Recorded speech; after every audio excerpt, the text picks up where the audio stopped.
Hola jóvenes, un gusto saludarles nuevamente. Esta semana vamos a continuar con la clase de matemáticas y vamos a abordar el tema ángulos formados por dos rectas y una transversal y relación entre ángulos correspondientes. El objetivo de esta clase es identificar y clasificar los ángulos formados por dos rectas y una transversal. Comencemos. En la figura de la derecha, la recta N es transversal a las rectas L y M. En la clase anterior yo les explicaba que una recta transversal es una recta que corta dos o más rectas. En este caso, esta recta que está aquí, que le llamamos N, está cortando a la recta L y también está cortando a la recta M. Por tanto, esta recta N se le denomina una recta transversal. Bueno, al cortarse esas rectas, observe que se forman los siguientes ángulos, que se nombran según su posición como ángulos internos. Son los ángulos que están, digamos, entre las dos rectas, que en este caso, ¿verdad?, está cortando la recta transversal. Entonces, al cortarse, digamos, con la primera recta L y luego con la recta M, entre ellas dos se forman estos ángulos que están acá. Entonces se le llama ángulos internos porque están entre ellas dos. Entonces el ángulo B, el ángulo C, el ángulo E y el ángulo H se le denomina ángulos internos. Ahora, ángulos externos. También se forman ángulos en la parte externa, es decir, la parte que no está entre ambas rectas, sino que están por fuera, luego de que se haya cortado con la recta transversal N. Entonces, a esos ángulos que están por fuera de las rectas se les denomina ángulos externos. Ángulo A, el ángulo D, el ángulo F y el ángulo G. Hay que mencionar que este es el símbolo de ángulo en matemática. Este símbolo se lee ángulo A, ángulo D, ángulo F y ángulo G. Bueno, ya miramos los ángulos internos y los ángulos externos. Ahora vamos a ver la relación entre los ángulos formados por la recta transversal y según su posición. Están los ángulos correspondientes. ¿Cuáles son los ángulos correspondientes? Bueno, por ejemplo, el ángulo A y el ángulo E. Pueden observar ustedes que el ángulo A es un ángulo externo y el ángulo E es un ángulo interno, pero que está al lado izquierdo de la recta N. Entonces, los ángulos correspondientes vienen siendo dos ángulos, uno externo y otro interno, pero que están en la dirección, en la misma posición, es decir, están a la izquierda de la recta N. Por ejemplo, también son ángulos correspondientes el ángulo B con el F. Por ejemplo, ustedes pueden observar, el ángulo B es un ángulo interno y el ángulo F es un ángulo externo, pero están en la misma posición, están al lado izquierdo de la recta N. Entonces, los ángulos correspondientes son ángulos que están en el mismo lado de la recta, pero que uno es externo y otro es interno. También son ángulos correspondientes los ángulos C y G. El ángulo C es un ángulo interno y el ángulo G es un ángulo externo, pero están en el mismo lado, es decir, en el lado derecho de la recta. Y finalmente el ángulo D con el ángulo H. El ángulo D es un ángulo externo y el ángulo H es un ángulo interno, pero están al lado derecho de la recta N, entonces son correspondientes.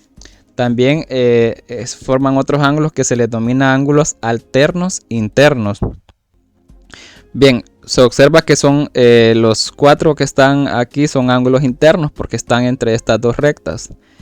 Entonces, son ángulos alternos B y H, pero a la vez son internos. Quiere decir que B y H, uno está al lado izquierdo de la recta N y el otro está al lado derecho, pero ambos están en la parte interna de estas dos rectas, por tanto se les denomina ángulos alternos internos. Igual C está al lado derecho y es un ángulo interno. El ángulo E con C son ángulos alternos internos, uno a la derecha y otro a la izquierda, pero son ambos internos. Bien, ahora vamos con los ángulos alternos externos. Ya sabemos que los ángulos alternos es que uno está al lado izquierdo de la recta y el otro está al lado derecho. Por ejemplo, el ángulo A y el ángulo G son ángulos externos, ambos son ángulos externos, pero uno está a la izquierda de la recta N y el otro está a la derecha de la recta N. Entonces, estos ángulos se les denomina ángulos alternos internos. El ángulo D también es un ángulo externo, igual que el F, pero el ángulo D está a la derecha de la recta N y el ángulo F está a la izquierda. Entonces, por tanto, son ángulos alternos externos. Los ángulos que están uno frente al otro se llaman ángulos opuestos por el vértice. Por ejemplo, uno que es A está enfrente de C. Entonces, estos dos ángulos son ángulos opuestos por el vértice. A con C. El ángulo B y D también son ángulos opuestos por el vértice, uno está enfrente del otro. También acá E con G son ángulos opuestos por el vértice porque uno está enfrente del otro. Y F con H, F y H son ángulos opuestos por el vértice porque están uno enfrente del otro y comparten el mismo vértice. Por esa razón son ángulos opuestos por el vértice. Bien, voy a explicar el ejemplo 1.3.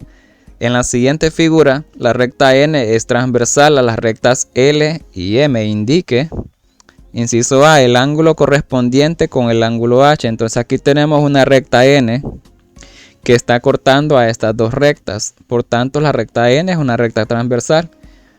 Recordando que una recta transversal, ¿verdad?, es una recta que corta a dos o más. Entonces aquí está cortando a dos. Puede que corte más, pero cuando ya corta 2 se le denomina recta transversal. Y aquí se forman 8 ángulos, ¿verdad? Y ya sabemos cómo que se clasifican cada uno de estos. Entonces, como ya vimos la definición de cada uno, ahora solo vamos a identificar qué relación hay entre ellos. Entonces, el inciso A me está pidiendo el ángulo correspondiente con el ángulo H. Entonces, en primer lugar, tengo que tener claro que es un ángulo correspondiente. Es un ángulo que es un externo con un interno y que están en la misma posición, es decir, están al lado izquierdo o al lado derecho de la recta que es transversal. Entonces, primero identifiquemos dónde está H. H está aquí al lado derecho de la recta transversal N y H es un ángulo externo. Entonces, recordemos que el ángulo correspondiente es un externo con un interno. Entonces, sería con F, porque F es un interno y está en la misma dirección, o sea, en el mismo lado, en la misma posición, en este caso, al lado derecho de la recta N. Entonces sería H es correspondiente con F. Entonces el inciso A sería el ángulo correspondiente con el ángulo H sería el ángulo F. Un ángulo externo como es H y un ángulo interno como es F. Recuerde que los internos son los que están entre las dos rectas, ¿verdad? Que son cortadas. Bien, ahora vamos con el inciso B, el ángulo alterno interno con el ángulo D. Primero debemos saber cuándo los ángulos son alternos internos. Son alternos internos cuando uno está a la izquierda y el otro a la derecha, o viceversa, cuando uno está a la derecha y el otro está a la izquierda, pero deben cumplir que son internos los dos. Entonces los únicos internos son A, F, G y D. Son internos porque están entre estas dos rectas, por eso se llama internos. Ahora, alterno con el ángulo D. Sería el ángulo D está a la derecha, entonces el alterno sería el A, que es interno también, ¿verdad? Entonces sería la respuesta del inciso B, que el ángulo alterno interno con el ángulo D sería el ángulo A. Vamos ahora con el inciso C. El ángulo alterno externo con el ángulo C. Entonces vamos a observar, hay que tener clara la definición de alterno e externo. Los externos, recuerden, son los que están por fuera de las dos rectas, ¿verdad? Entonces, el ángulo C está aquí posicionado, es un ángulo externo. pero me están pidiendo alterno externo. Entonces, como el ángulo C está a la izquierda y es un ángulo externo, entonces el alterno sería el B, el ángulo B. ¿Por qué? Porque está a la derecha. Cuando hablamos de alternabilidad, hablamos de alternar de izquierda a derecha. Entonces, el ángulo alterno externo sería B. El ángulo que es alterno externo al ángulo C sería este es externo, ese la de derecha externo sería el alterno externo, que es el B. Y finalmente el ángulo opuesto por el vértice con el ángulo F. Recuerden que este es el ángulo E y los ángulos opuestos por el vértice son los que están enfrente del otro. Entonces sería, ¿cuál es el opuesto por el vértice con el F? El que está enfrente sería el E. La respuesta del inciso B. Bien, para finalizar, de tarea ustedes me van a resolver el ejercicio 1.2. Observe la siguiente figura y complete los incisos. Primero, en el inciso A ustedes van a escribir los ángulos internos. Recuerden que los internos son los ángulos que se forman entre las dos rectas que son cortadas, ¿verdad? Los ángulos externos son los que se forman por fuera de las rectas, ¿verdad? Y mencione dos pares de ángulos correspondientes. Ustedes van a mencionar, recuerden que los correspondientes son ángulos que están en el mismo lado, pero que uno es externo y el otro es interno. En el inciso D, dos pares de ángulos alternos internos. Recuerden que los alternos internos son los que están uno a la izquierda, el otro a la derecha, o viceversa, uno a la derecha y otro a la izquierda. Pero en este caso son internos, entonces son los que están dentro de las dos rectas que están acá, que se forman. Y finalmente mencione dos pares de ángulos opuestos por el vértice. Recuerden que los ángulos opuestos por el vértice son los que están enfrente uno del otro y que comparten el mismo vértice. Bien, espero han prestado atención y nos vemos en la próxima clase.